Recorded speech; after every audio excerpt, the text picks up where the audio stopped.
Excuse me, මේක discount නැද්ද? නෑ මිස් ටැග් එකේ තියෙන ප්‍රයිස් එකම තමයි. මෙච්චර මේ හොඳට දඟලලා ඩිස්කවුන්ට් ඉල්ලනවා.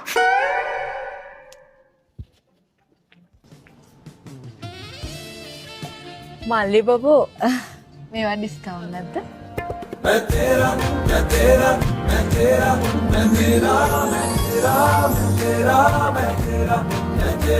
मैं कह रहा था बस तू सुन रहा सवेरा मैं तेरा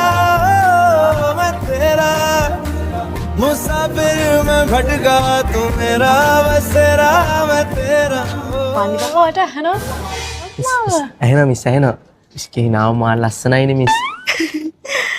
thank you ගොඩක් අය කියනවා. ඩිස්කවුන්ට් තියනවද මේකට? සතනම් ඩිස්කවුන්ට් මුකුත් නෑ හැබැයි. අනේ ඔය මිස් බොරි වෙන්න එපා. මට මෙහෙම දෙයක් කරන්න පුළුවන්. මගේ ස්ටාෆ් ඩිස්කවුන්ට් එක තියනවා අපිට කම්පැනියෙන් දීලා තියෙන. ඒකට දාලා මට ඩිස්කවුන්ට් එකක් arrange කරලා දෙන්න පුළුවන්. එයා මීහරකෙක් වගේ වෙන්නේ. සෝ ඒ කියන්නේ ඒ කියන්නේ මං ඉස්සරහ ඉස්සරහට ගිහින්